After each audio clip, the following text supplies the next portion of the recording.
బ్రేకుల మీద కాళ్ళేసి తొక్కిపెట్టినా అది ముందుకు పోతూనే ఉంది. గమనం మాత్రం ఆగలేదు.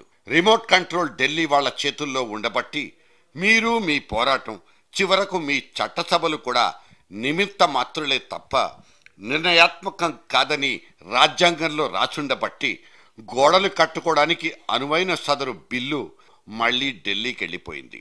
మన వాళ్ళు పడ్డ ఆయాసాలు, ఆవేశాలు, ఉబ్బసాలు అన్నిటికీ ఇవాటితోనే ఆఖరాట.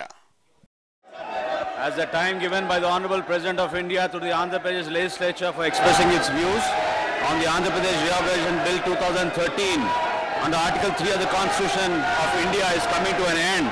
Today there is a need to conclude the discussion thereon. The Andhra Pradesh Reorganization Bill 2013 was tabled in the House on 16 December 2013. 86 members participated. Almost all the members have expressed their views in writing. They form part of the official record. Proposals for amendments, expression of views in writing by the members on the clauses numbering 9072 received from the members will also form part of the official record. As agreed to in the Business Advisory Committee meeting, these records will be submitted to the Honorable President of India as the views of this House. July 30th to January 30th మొత్తం 6 calendar పేజీల పాటు సాగిన ఒక్కనొక మాయ Bazar cinema చివరాఖరికి తెర దించేసుకుంది. ఒక్కసారి rewind and play button నొక్కితే అక్కడ అన్ని అరుపులు, కేకలు, ఆర్తనాదాలు, హర్షాతిరేకాలు.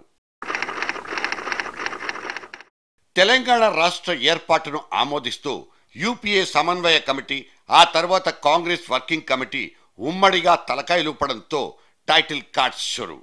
It is resolved to request the central government to take steps in accordance with the Constitution of India to form a separate state of Telangana.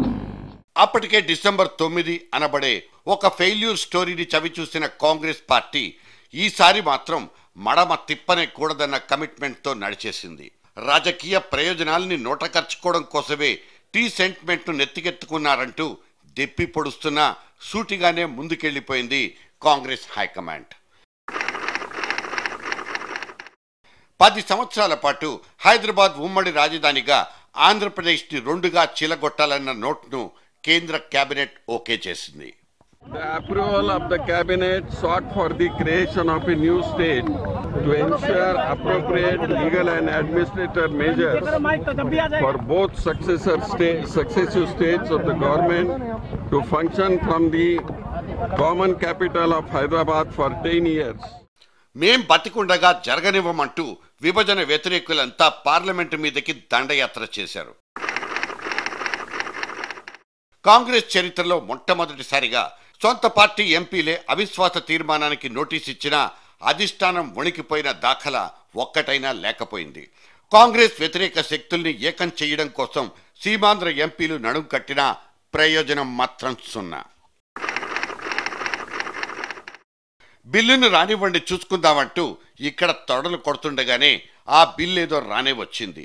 Delhi నుంచి యుద్ధ విమానం ఎక్కి ఆంధ్రప్రదేశ్ చీఫ్ సెక్రటరీ చేతుల్లో వాలిపోయింది. తెలంగాణ ఏర్పాటు ప్రక్రియను యుద్ధ ప్రాతిపదికన ముగించాలని కాంగ్రెస్ హైకమాండ్ కంకణం కట్టుకుందని చెప్పడానికి ఇదో స్పష్టమైన సంకేతం. సీమాంధ్రను వణికించిన సకల జనుల సమ్మె సైతం బిల్లును అడ్డుకోలేకపోయింది.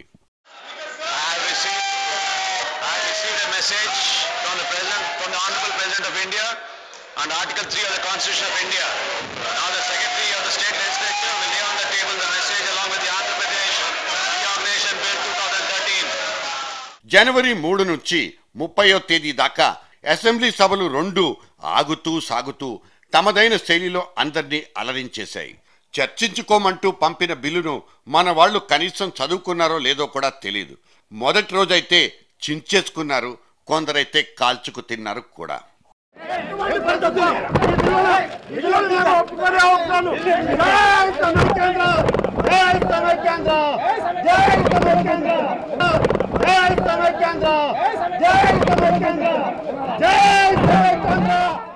దొరికిన గడువు 42 రోజులు. ఇంకో వారం రోజులు మాట్లాడుకోమంటూ జనవరి 23న రాష్ట్రపతి భవన్ నుంచి అనుమతి దొరికింది. కాకపోతే ఇచ్చిన సమయాన్నంతా వాడుకోవడం మానేసి కిందే వలకబోచుకున్న మన పార్టీలన్నీ ఇవాళ వన్స్ మోర్ ప్లీజ్ అంటూ పొడిగింపు కోసం రాష్ట్రపతికి లెటర్ల మీద లెటర్లు రాసుకోవడాన్ని ఏమనుకోవాలో తెలీదు. సున్నితమైన సెంటిమెంటును క్రికెట్ గేమ్తో పోల్చుకున్న కిరణ్ కుమార్ తాను చెప్పుకుంటున్న చివరి బంతి ఇదేనంటూ మీ బిల్లు చిత్తు బిల్లు సత్తు బిల్లు అంటూ హైకమాండ్ నెత్తి మీద బండరాళ్లతో మోదినంత పనిచేసుకున్నారు. ప్రెసిడెంట్ గారు పంపించిందేమో బిల్లు, ఫస్ట్ హోమ్ సెక్రటరీ గారు పంపించిందేమో బిల్లు, సెకండ్ మనం పర్టికులర్స్ పంపిండంటే డ్రాఫ్ట్ బిల్ అంటాడు. డ్రాఫ్ట్ బిల్ అసలు ప్రెసిడెంట్కే పోకూడదు. ఫుల్ ప్రిపేర్ చేసి ప్రెసిడెంట్ కు పోయిన డాక్యుమెంటే పూర్తి ఈ వివరాలతో పోవాలి. మనకు వచ్చిన డాక్యుమెంట్ లో ఈ వివరాలు ఏమీ లేవు. కాంగ్రెస్ ముఖ్యమంత్రుల్లో ఇంత భారీ స్థాయిలో తెగించిన ముఖ్యమంత్రి తానొక్కడేనన్న చరిత్రను సృష్టించుకున్నారు కిరణ్ కుమార్ రెడ్డి. చంద్రబాబు నోట్లో మాటను లాగేసుకోవడంతో పాటు జగన్ పార్టీ స్టాండ్ను హైజాక్ చేసుకున్నాడన్న క్రెడిట్ కూడా కిరణ్ ఖాతాలోనే జమైపోయింది. తెలంగాణతో శాశ్వత శత్రుత్వం పెంచుకున్న కిరణ్ వ్యూహం ఏంటన్నది తేలాల్సింది. ఎమ్మెల్యేలకు దీటుగా కేబినెట్లో టీ మంత్రులు సైతం తగుదునమ్మా అంటూ పోడియం మీదకి దండయాత్రకెళ్లడం అనేది ఇంతకు ముందెప్పుడు మనం కనలేదు, వినలేదు కూడా. నోటిపూర్వకంగా కొన్ని, రాతపూర్వకంగా కొన్ని, స్పీకర్ చేతికందిన మొత్తం సవరణలు 9,000 దాటిపోయాయి. ఇన్ని వేల సొట్టలున్న తెలంగాణ ఆవిర్భావ బిల్లును మళ్లీ సజావుగా టింకరింగ్ చేయించుకుని పార్లమెంట్ టేబుళ్ల మీద మెజారిటీ పార్టీలతో ఆమోదముద్ర వేయించుకునేదాకా ఈ సస్పెన్స్ ఇలాగే బతికే ఉంటుంది.